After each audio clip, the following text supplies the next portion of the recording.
আসসালামু আলাইকুম, আমি নাইম দক্ষিণ কোরিয়া থেকে সবাইকে স্বাগত জানাচ্ছি আমার ইউটিউব চ্যানেল নাইমিলিতে। যদি চ্যানেলটা ভালো লাগে সাবস্ক্রাইব করবেন আর পাশে থাকা বেল আইকনটা ক্লিক করে রাখবেন। আর যদি ভালো না লাগে দেখতে থাকেন, বরাবরের মতো ভালোবাসা ইনশাল্লাহ একদিন হয়ে যাবে। তো প্রসঙ্গ হচ্ছে জাকির নায়েক, ডক্টর জাকির নায়েক। আপনারা জানেন যে এই মুহূর্তে তিনি মালয়েশিয়াতে অবস্থানরত আছেন। তো কিছুদিন আগে ডক্টর জাকির নায়েকের একটা বিতর্কিত বক্তব্যের কারণে আপনার মালয়েশিয়াতে জাকির নায়েকের যেই স্থায়ী নাগরিকত্ব দেওয়া আছে সেই নাগরিকত্ব ক্যান্সেল সহ আপনার বিভিন্ন অনলাইনে তার বক্তৃতা প্লাস হচ্ছে আপনার মালয়েশিয়ার ভিতরে বিভিন্ন জায়গায় যে তিনি যে স্টেজ প্রোগ্রাম করতেন, ধর্মীয় বিষয় নিয়ে কথা বলতেন, সেগুলোর উপরে একটা নিষেধাজ্ঞা মালয়েশিয়ান সরকার কর্তৃক জারি হয়েছিল। তো সেই জারি হওয়ার পরে জাকির নায়েকের নামে প্রায় 115টা মামলা হয়েছিল, যার মধ্যে উল্লেখযোগ্য হচ্ছে আপনার বর্ণবাদ, 2 নম্বর হচ্ছে মানি লন্ডারিং, 3 নম্বর হচ্ছে আপনার মানে কি বলে যে সংখ্যালঘুদের প্রতি তার যে বিতর্কিত বক্তব্য, সেগুলোর উপরে 115টা মামলা করা হয়েছিল। তো এই মামলা লাস্ট আপডেটিং হচ্ছে আপনার এই যে আমাদের মালয়েশিয়ার যিনি প্রধানমন্ত্রী আছেন মাহাথির মোহাম্মদ, আমি ব্যক্তিগতভাবে তাকে ধন্যবাদ জানাই। গতকাল আপনার পুত্রজায়াতে, আপনার মালয়েশিয়ার পুত্রজায়া, অনেকে যারা চিনেন পুত্রজায়াতে, তিনি একটা সংবাদ সম্মেলনে সাংবাদিকদের একটা প্রশ্ন ছিল যে জাকির নায়েকের নাগরিকত্ব কি থাকবে নাকি সেটা আসলে ক্যান্সেল করা হয়ে যাবে বা এটার ব্যাপারে আপডেটিং জানতে চাচ্ছিলেন। তো তিনি তার বক্তব্যে যেটা বলেছেন যে জাকির নায়েকের নাগরিকত্ব মালয়েশিয়াতে থাকছে আলহামদুলিল্লাহ, আর তার ব্যাপারে সরকার এখনও এতটা কঠোর মনোভাব হয়নি, তবে ভবিষ্যতে তাকে বক্তব্য দেওয়ার সময় একটু চিন্তা ভাবনা করে দিতে হবে। আর হচ্ছে এই খবরটা হচ্ছে আপনার মালয়েশিয়ান পত্রিকা স্ট্রেইট টাইমসের খবর, যেটা থেকে আমি খবরটা ইনক্লুড করেছি। আর বাংলাদেশে হচ্ছে আপনার যুগান্তর, তারপরে হচ্ছে নয়াদিগন্ত, নানান জায়গায় এই খবরগুলো আসছে, প্রথম আলোতে আছে এই খবরগুলো। তো এই হচ্ছে আপনার জাকির নায়েকের বর্তমান অবস্থান। এরপরে আপনার তো মালয়েশিয়ায় যে আপনার মুসলিম যেই কি বলে রাজনৈতিক দলগুলো আছে, সেটা সভাপতি হচ্ছেন আব্দুল হাদি সাবাং। তো তিনি বলেছেন যে মাহাথির মোহাম্মদ যে সিদ্ধান্তটা নিয়েছেন তিনি আসলে আবেগ দিয়ে নয়, তথ্যসূত্রের উপরে নিয়েছেন। কারণ জাকির নায়েকের বক্তব্যের পরে জাকির নায়েক বলেছিলেন যে তার বক্তব্যটাকে আপনার রাজনৈতিক দৃষ্টিকোণ থেকে উস্কানিমূলকভাবে সাধারণ মানুষের কাছে কাটসিট করে আপনার প্রদর্শন করা হয়েছে, যার কারণে সাধারণ মানুষ তার বিরুদ্ধে খেপে গিয়েছিল। এটা পূর্ব পরিকল্পিত, যার কারণে তিনি এটার প্রতিবাদও করেছেন। তো সর্বশেষ জাকির নায়েক আপনার 5 জন মালয়েশিয়ান নাগরিকের ব্যাপারে তিনি মানহানি মামলা করার আইনি নোটিশ পাঠিয়েছেন। তারা যদি প্রকাশ্যে ক্ষমা না চায় তাহলে তিনি তাদের বিরুদ্ধে মানহানি মামলা করবেন।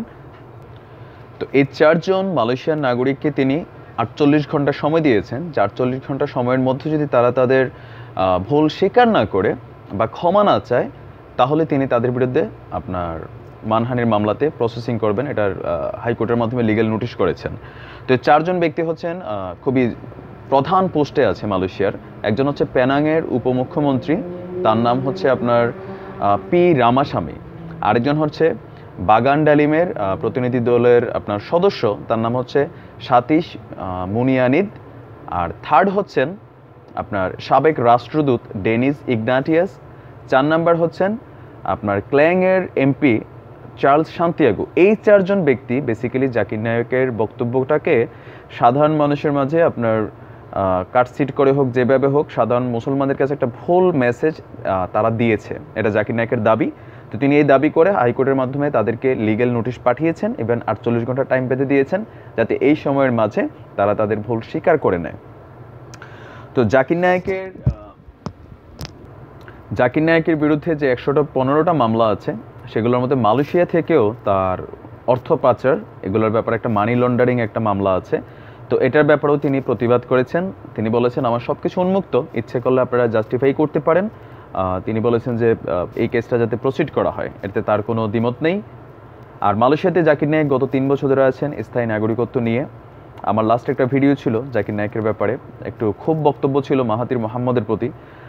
তো আজকে আমি আমার সেই ক্ষোভের জায়গাটা তুলে নিচ্ছি, এমনকি তাকে আমি সাধুবাদ জানাচ্ছি। যদিও আমার এই ভিডিও তিনি শুনবেন না, মালয়েশিয়ান ভাষা পারলে হয়তো মালয়েশিয়ান ভাষায় বলতাম। তারপরেও থ্যাংক ইউ মাহাথির মোহাম্মদকে। তো অনেকে আছেন জাকির নায়েকের আমার লাস্ট ভিডিওটাতে আমাকে অনেকে অনেক গালাগালি করেছেন, অনেক নেগেটিভ কথা বলেছেন, বিশেষ করে অনেক যারা মাঝহাব এবং হচ্ছেন যারা আপনার পীর বা আউলিয়া বা দরবার শরীফের যারা ভক্ত আছেন, আমি আপনাদের প্রতি শ্রদ্ধা রেখে বলছি, বস আপনারটা আপনার ব্যাপার, আমারটা আমার ব্যাপার। জাকির নায়েকের ব্যাপারে আমি এতটুকুই বলি যে বর্তমানে মুসলিম বিশ্বে লিডিং যেই ইসলামিক বক্তাগুলো আছে, যাদেরকে দেখে মানুষ শিখে, জাকির নায়েক তাদের মধ্যে একজন। হ্যাঁ, জাকির নায়েকের শতভাগ বক্তব্য আপনাকে ফলো করতে হবে না। প্রতিটা কথার শেষে জাকির নায়েকের একটা বক্তব্য থেকে, এই কারণে তাকে আমার বেশি ভালো লাগে যে আমি জাকির নায়েককে দেখে বা আমার বক্তব্যকে দেখে আপনি ইসলামকে নেবেন না, আপনি আমার বক্তব্যগুলোকে কোরআন এবং হাদিসের সাথে কম্পেয়ার করেন, যাচাই করেন, যদি ভুল হয় সেটা ফেলে দেন। আমি যেটা বলছি সেটাই যে হবে তা না। আর এতটুকু তো আমি আপনি আমাদের মানা উচিত যে আমরা যেহেতু মানুষ, আমাদের ভুল হবেই। যে ভুল করে না সে মানুষ না। সো মানুষ যেহেতু ভুল হবেই, শুধু আল্লাহর রাসূল এবং নবীদেরকে আল্লাহ বিশেষ কিছু ক্ষমতা দিয়ে তাদেরকে কন্ট্রোল করতেন, সাধারণ মানুষ সে ভুল করবেই, তার মধ্যে নানান ধরনের ভুল ত্রুটি আসবে। তবে খেয়াল রাখতে হবে যে আমরা ইসলামের জন্য যারা খিদমত করে যাচ্ছেন, যেসব বক্তাগুলা, তাদের প্রতি আমাদের ভালোবাসা এবং সাপোর্টিংয়ের জায়গাটা যদি আমরা মুসলমানরা নিজেরাই না দিই, তাহলে তাদের আসলে অবস্থানটা কি হবে। আমার খুব খারাপ লাগে যে বাংলাদেশে আমাদের অধিকাংশ হুজুর শ্রেণীর একটা অংশ জাকির নায়েক বিরোধী। তারা নানান সময় আন্দোলন করেছে, তারা পিস টিভি বন্ধ করে দিয়েছে, তারা নানান ধরনের, কিন্তু আমাদের দেশের হুজুররা কয়জন মিলা আপনার যে সাংসারিক ঝামেলার একটা প্রধান অংশ, জি টিভি, এই যে পারিবারিক যে নানান ক্যাচাল, হ্যাঁ, আপনার এই যে পরকীয়া টরকীয়া, সামাজিক বিভিন্ন যে সমস্যাগুলো, এই যে চ্যানেলগুলো আছে, এগুলো আমরা কয়জন বন্ধ করতে পেরেছি? পারি নাই। কিন্তু জাকির নায়েককে আমরা হুজুররা বন্ধ করে দিচ্ছি। মাহফিলে জাকির নায়েক নিয়ে আমরা নানান ধরনের আমাদের হুজুররা কুমন্তব্য করে। তাই কুমন্তব্য করার কারণে আজকে বাংলাদেশে বর্তমানে যারা ইসলাম নিয়ে কথা বলে, তারা কিন্তু বিভিন্ন সময় নির্যাতিত হচ্ছে নিজেদের মধ্যেই। এই হুজুর ওই হুজুরের নামে মানে ফতোয়া জারি করে, এই আবার ওই হুজুর এই হুজুরের নামে ফতোয়া জারি করে, এর সমর্থকরা তারে কিলায়, তার সমর্থকরা ওরে কিলায়। এই যে কিলাকিলির মাঝখানে ইসলাম পড়ে গেছে। এখন আমাদের মতন এই টাইপের হুজুর যারা আছেন, যারা ইসলামিক বক্তব্য দিতে আসেন, তারা আপনার বক্তব্য দেন কম, গল্প বলেন বেশি, কিচ্ছা কাহিনী বলেন বেশি, তারপর ডান্স করেন বেশি, যার কারণে তাদেরকে নিয়ে এখন নানান ধরনের আপনার কি বলে যে টিকটক মিউজিক করা হয়, তাদের বক্তব্য কোট করে করে। দোষটা তাদেরই, কিন্তু কোথাও না কোথাও তাদের এই জিনিসগুলো থেকে বের হওয়া উচিত ছিল। আপনারা এই জাকির নায়েকের ব্যাপারে আমাদের বাংলাদেশের হুজুরদের যে স্ট্রং অবস্থান ছিল, আমার কাছে খুব আশ্চর্য লাগছে। আল্লাহ মানুষটারে হেফাজত করুক। আর তাকেও তার ছোটো ছোটো ভুল আছে। আমি জাকির নায়েকের 90% ফলো করি, তার ভালো কথাগুলো ভালো লাগে, আর তার কথাগুলো আমার যতটুকু ক্ষুদ্র জ্ঞান মস্তিষ্কে আছে আমি সেটাকে যাচাই করি, যদি আমার কনফিউশন থাকে। তো আপনিও বস ইচ্ছে করলে যাচাই করতে পারেন। আর তাকে গালি দেওয়া, তাকে আপনার তার সম্পর্কে কটু কথা বলা, সেটা কখনো যৌক্তিক না।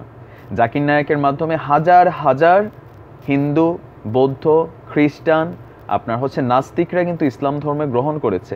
আমার আপনার দ্বারা কয়জন মানুষ ইসলাম গ্রহণ করেছে আপনি কখনো চিন্তা করেছেন? আমি আপনি কয়জন মানুষকে ইসলাম বুঝাইতে সক্ষম হয়েছি? জাকির নায়েকের মাধ্যমে যখন দুনিয়ার সারা মানে দুনিয়াতে জাকির নায়েকের মাধ্যমে হাজার হাজার মানুষ ইসলামের দিকে ধাবিত হওয়া শুরু হলো, তখন থেকে একটা চক্র, যারা ইসলাম বিরোধী শক্তি, তারা কিন্তু জাকির নায়েককে দমানোর জন্য নানান প্রচেষ্টা করেছে, করে নাই করেছে, যার কারণে জাকির নায়েককে কিন্তু থামাই দিয়েছে। বিশেষ করে ভারত সরকার, তারা বুঝতে পারছিল যে ভারত যেহেতু হিন্দু প্রধান দেশ, এখান থেকে যখন হিন্দুরা মুসলমানে কনভার্ট হচ্ছে, তো স্বাভাবিকভাবে আপনার সংখ্যা গুরু দেশ আপনার হিন্দুদের, তো তাদের এটা মাইন্ডে লাগবেই। এখন তাদের যে মাইন্ডে লাগাটা, এটাও আমি খারাপ বলি না। কেন বলি না? আপনার পরিবারের একটা কন্যা সন্তান যদি আরেক বেটার সাথে ভাইগা যায়, আপনার মেয়েটা যদি ভাইগা যায়, আপনি কিন্তু এটা মানতে পারেন না। কেন? কারণ আপনার ভালোবাসার সন্তান সে অন্য জায়গায় চলে গেছে, তাই না? তো সেম একটা হিন্দু পরিবার থেকে একজন ভাই যখন মুসলমান হয়, তাকে তো জোরপূর্বক করানো হয় না। জাকির নায়েক যাদেরকে ধর্মান্তরিত করেছেন, আপনার লাইভ অনুষ্ঠানগুলো আপনারা দেখলেই দেখবেন, তিনি বলেন যে আপনাকে কেউ জোর করে করতেছে না। তো তো একটা মানুষ হয়তো তার মনের ভালোবাসার জায়গা থেকে সে ইসলাম গ্রহণ করে, কিন্তু যখন ইসলামটা গ্রহণ করে, হিন্দুরা যে পরিবারটা আছে, বা আমাদের মুসলমান থেকে যদি একজন মুসলমান চট করে হিন্দু হয় খ্রিস্টান, আমরাও কিন্তু তার বিরুদ্ধে কথা বলবো, বলবো না? অবশ্যই বলবো। এটা কিন্তু শতভাগ শিওর। আমরাও তারা গালাগালি করবো, আরে তুই বেটা হিন্দু হইলি কেন?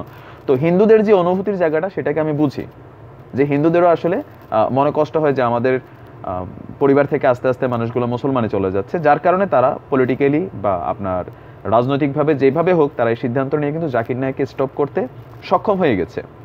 আর এই সক্ষমতার পিছনে আরেকটা শক্তি হচ্ছে আমরা মুসলিমরা। জাকির নায়েকের বিরুদ্ধে সারা দেশে আপনারা দেখেন, বাংলাদেশে বা অন্যান্য দেশগুলোতে, ইউরোপ তো বাদে দিলাম, ইয়াহুদি খ্রিস্টানদের বড় দেশ, তো জাকির নায়েকটা খুবই ভয় পায়। ওইখানে তার আপনার সব ধরনের মিটিং মিছিল ঢুকা সব কিছু নিষিদ্ধ করে রেখেছে। কিন্তু মুসলিম দেশগুলোর মধ্যেও জাকির নায়েকের যে পজিটিভ ফিডব্যাকটা থাকার কথা ছিল সেটা কিন্তু নাই। ওই যে পলিটিক্স, রাজনৈতিক কারণ, ব্যক্তিগত আপনার দেশের স্বার্থ, সেগুলোর কারণে। তো জাকির নায়েককে আপনার ভালো নাও লাগতে পারে, আমার বক্তব্য আপনার খারাপ লাগতে পারে, আমি জাকির নায়েকের পক্ষে দালালি করছি না। তবে আপনি জাকির নায়েককে বোঝার জন্য আপনার মাথার মধ্যে সামান্য জ্ঞান আল্লাহ রাখতে হবে, বুঝতে হবে, আপনি একটু যাচাই করতে হবে। আপনি ইন্টারনেটে মিয়া খলিফারে খুঁজে বের করতে পারেন, সানি নিউলিনে বের করতে পারেন। তো জাকির নায়েকের বক্তব্য শুনে আপনার মধ্যে কনফিউশন হইলে আপনি চট করে সার্চ দেন সহিহ বুখারী হাদিস, চলে আসবে।